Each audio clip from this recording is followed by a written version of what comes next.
नमस्कार दोस्तों, स्वागत है आज के इस नई वीडियो में। जी हां दोस्तों, बिहार सरकार के द्वारा एक नया नोटिफिकेशन रिलीज किया गया है जो कि देख सकते हैं आपके डिस्प्ले पर दिखाई दे रहा है, अल्पसंख्यक कल्याण विभाग द्वारा। अब इस नोटिफिकेशन में बहुत ही महत्वपूर्ण जानकारी दिया गया है जो कि सभी को जानना चाहिए, और इसके लिए अगर आप एलिजिबल है तो आवेदन जरूर करिएगा। आवेदन की लास्ट डेट भी बता दिया गया है, 5/9/2024 तक इसको लेकर डेट वगैरह रखा गया है। तो क्या इस नोटिफिकेशन में जानकारी दिया गया है, तमाम जानकारी हम आपको बताएंगे। बस ये छोटा सा अपडेट वीडियो होगा, वीडियो को आप एंड तक देखिएगा। हो सकता है कि अगर आपको फायदा ना हो तो आपके अगल बगल कोई परिवार रहता हो जिसके लिए एलिजिबल है तो उनके पास ये वीडियो शेयर कर दीजिएगा। चलिए वीडियो करते हैं स्टार्ट।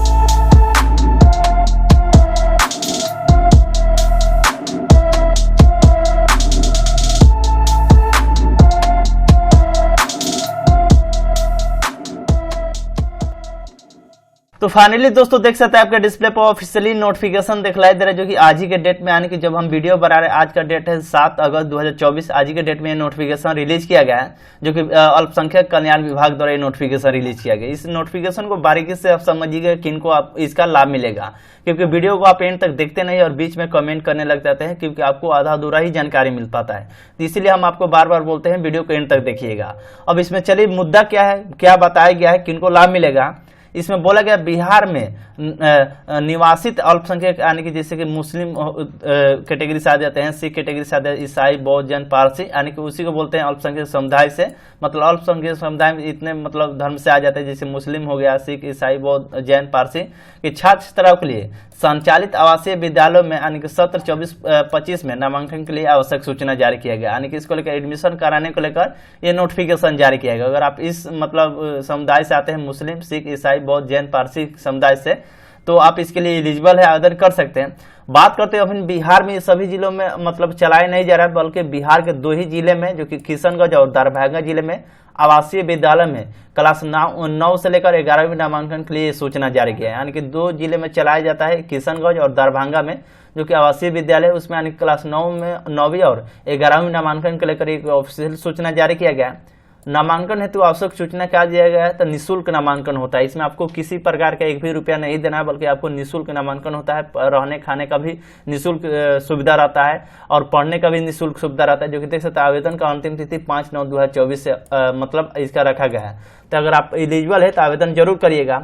अब इसमें बोला गया आवेदन हेतु पात्रता क्या बताया गया है, तो आवासीय विद्यालय में वर्ग 9 के लिए नामांकन हेतु अधिकतम आयु सीमा की बात करते हैं 16 वर्ष और 11वीं नामांकन के लिए अधिकतम आयु सीमा 18 वर्ष होना चाहिए, और नामांकन परीक्षा प्राप्त अंकों के मेगा सूची के आधार पर होगा। दोस्तों इसमें बोले तो डायरेक्ट आपका नामांकन नहीं हो जाता है, बल्कि आपको एक प्रकार से बोले तो इंट्रेंस एग्जाम, यानी कि एक प्रकार से आपको एग्जाम देना पड़ता है, और एग्जाम में जितना नंबर आएगा उसी के परसेंटेज के हिसाब से इसमें नामांकन होता है, मेगा सूची जारी होता है कि कितना मतलब कटअप वगैरह गया है। तो ये पूरे डिटेल्स में नहीं बताएगा, लेकिन हम आपको अपने स्तर से बता रहे हैं। इसमें देख सकते हैं पूरी बारीकी से बताया गया, यानी कि जो भी आवासीय विद्यालय है यानी कि किशनगंज, दरभंगा में चलाए जाते हैं, अगर आप क्लास 9वीं के लिए नामांकन के लेना चाहते हैं तो अधिकतम आपकी उम्र सीमा जो होनी चाहिए 16 होना चाहिए। महिला लड़के लड़की भी कर सकते हैं, ऐसी बात नहीं कि केवल लड़कियों के लिए है। इसमें अगर गर्ल्स बॉय के लिए दोनों की सुविधा होती है।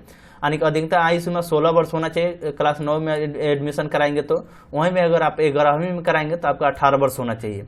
और अभ्यर्थी को जो भी अधिकतम पारिवारिक वार्षिक आय 6 लाख रुपया होनी चाहिए। यानी कि अगर आपके परिवार के सदस्य अगर 6 लाख रुपये से कम कमाते हैं तो अच्छी बात है, यानी अधिकतम इसमें बोला गया है 6 लाख रुपये तक है तो कोई बात नहीं, आप एडमिशन करा सकते हैं।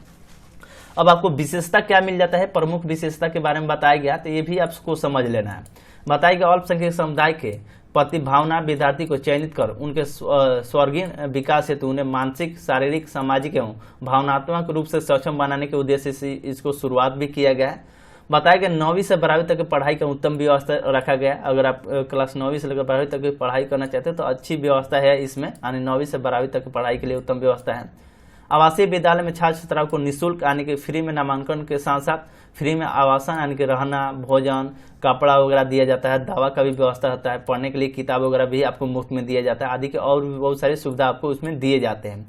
आधुनिक सुविधा युक्त प्रयोगशाला भी होता है, और उसके बाद उच्च माध्यमिक कक्षा इंटरमीडिएट में जो भी अगर आप जाएंगे तो उसमें physics, chemistry, math, physics, chemistry, biology, arts आदि विषयों में पाठन की भी सुविधा होती है। यानी कि अगर आप 9वीं में एडमिशन कराएंगे तो आप मतलब पढ़ते पढ़ते जाएंगे, तो अगर इंटर में जाएंगे तो आपको फिजिक्स, केमिस्ट्री, मैथ का भी उसमें पढ़ाई होता है, फिजिक्स, केमिस्ट्री, बायोलॉजी का भी होता है, आर्ट्स का भी होता है, यानी साइंस, आर्ट्स, कॉमर्स का भी होता है। अगर आप 11वें नामांकन कराएंगे तो उसमें आपको ये सारा व्यवस्था भी मिल जाएगा। तो ये कुछ है। अब आवेदन की प्रक्रिया क्या है इसको आप समझ लीजिएगा। आवेदन की जो भी पत्र समाप्ति की तिथि जो 5/8 से शुरू किया गया है और लास्ट डेट 5/9/2024 तक रखा गया है, तो जल्द जल्द आवेदन कर लीजिएगा। प्रवेश पत्र जो भी आपका जारी होगा यानी कि एडमिट कार्ड 10/9/2024 को जारी होगा और 10/9 से लेकर 12/9/2024 तक जारी होगा और आपका एग्जाम होगा 21/9/2024 को एग्जाम होगा। जो भी इसका रिजल्ट जो आएगा जो भी एग्जाम होगा इसका रिजल्ट 30/9/2024 को जारी होगा और उस पर रिजल्ट के बिहेव पर यानी उसको मार्क बेसिस पर नामांकन की तिथि 15/10 से लेकर 19/10/2024 तक होगा और जो भी आपका क्लास जो शुरू होगा 25/10 से शुरू कर दिए जाएंगे और वर्ग 11 में विज्ञान एवं कला संकाय में ही नामांकन लेंगे, जो कि इसमें जानकारी दिएगा। तो दोस्तों ये कुछ जानकारी हो गया और भी यहाँ से डिटेल्स में बताया गया जो कि आपको समझ लेना चाहिए। बोला गया है यहाँ बताएगा अल्पसंख्यक आवासीय विद्यालय में वर्ग 9 तथा वर्ग 11 में नामांकन हेतु 100 अंकों के वस्तुनिष्ठ प्रश्न के आधार पर आपका परीक्षा होंगी, जो कि 2 घंटा समय मिलेगा। यानी कि 9 तथा 11 में नामांकन के लिए 100 अंकों का आपका एग्जाम होगा, जो कि वस्तुनिष्ठ परीक्षा होगी, जो कि 2 घंटे आपको समय दिए जाएंगे। जिसमें दूसरे नंबर बताएगा बिहार राज्य अल्पसंख्यक आवासीय योजना से संबंधित संकल्प संख्या इतना के दिनांक 23/5/2018 के आलोक में मार्गदर्शिका जो बनाया गया उस खंडिका 4 के अनुसार विद्यालय में 50% सीट बालिकाओं के लिए होगा, आरक्षित होगा, यानी कि लड़कियों के लिए आरक्षित होगा और बालक एवं बालिका दोनों के वर्ग यानी कि 75% ग्रामीण विद्यार्थियों के लिए भी आरक्षित होगा, जो कि एक नियम बनाया गया तो उसी नियम के आधार पर होगा, जो कि आपको समझना चाहिए। अब बात कर लो दोस्तों इसका लेकर आवेदन प्रक्रिया यानी विधि पत्र आवेदन पत्र हस्त यानी खुद से आपको लिखना है, जो कि उसके बताएगा और अपने जो भी जिले में जिला अल्पसंख्यक कल्याण कार्यालय है वहां पे आपको रजिस्टर्ड डाक अथवा हाथों हाथ जमा कर देना है, जो कि निर्धारित तिथि से पहले, और जमा करेंगे तो आपको एक रसीद दिया जाएगा, उस रसीद को आपको रख लेना है।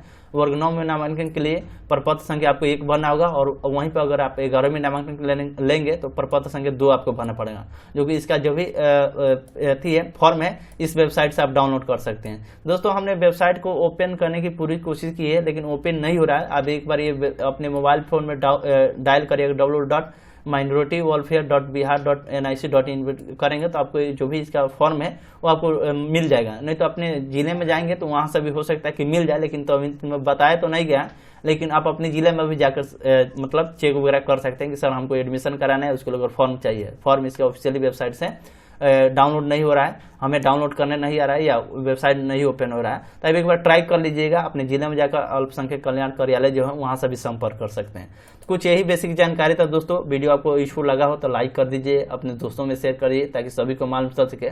अब हम आपको आखिरी में बता दें ये सभी के लिए नहीं है, बल्कि मुस्लिम समुदाय से जो भी आते हैं, सिख समुदाय से जो भी आते हैं, ईसाई बौद्ध जैन पारसी से आते हैं, उन्हीं को इसका लाभ मिलेगा, बल्कि ये सभी को नहीं मिलेगा, जो कि अल्पसंख्यक उन्हीं को बोला जाता है। चलिए मिलते किसी नई वीडियो में, तब तक के लिए धन्यवाद।